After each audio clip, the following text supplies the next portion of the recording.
सोच का परिणाम। एक बार एक गांव में एक सरपंच जी रहते थे। उनकी प्रखर बुद्धि से उन्हें जाना जाता था। पूरा गांव उनका सम्मान करता था तथा गांव की खुशहाली के लिए सरपंच जी खूब मेहनत करते थे। यही नहीं, दूर दूर से भी लोग उनके पास न्याय मांगने आते थे। एक बार दूर गांव से उनको मिलने एक व्यक्ति आता है और कहता है कि मैंने किसी मुसाफिर को रात में रहने के लिए जगह दी थी, किंतु वह कीमती चीज़ लेकर भाग गया। सरपंच जी कहते हैं कि उस व्यक्ति को और जिसने उसे पकड़ा उसे यहाँ पेश करो। दूसरे दिन दोनों को पेश किया जाता है। सरपंच जी पहले अतिथि से पूछते हैं कि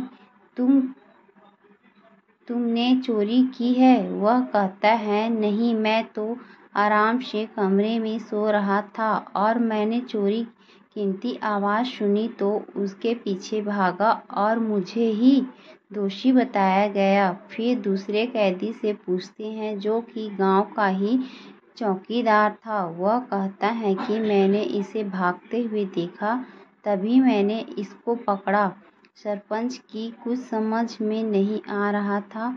उन्हें दूसरे दिन आने की कहा, लेकिन दूसरे दिन भी कुछ न हुआ।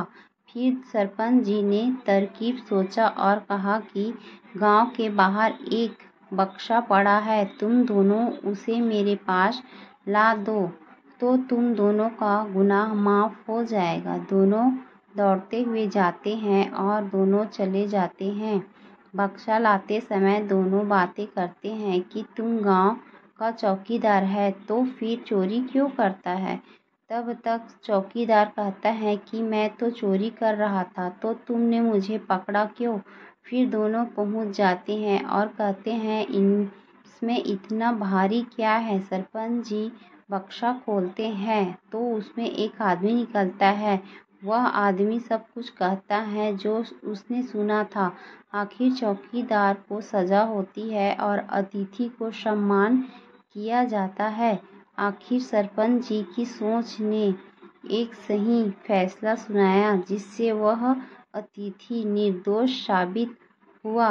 इसीलिए कहा जाता है कि सोच बड़ी होनी चाहिए, उससे हर समस्या के हल निकल जाता है।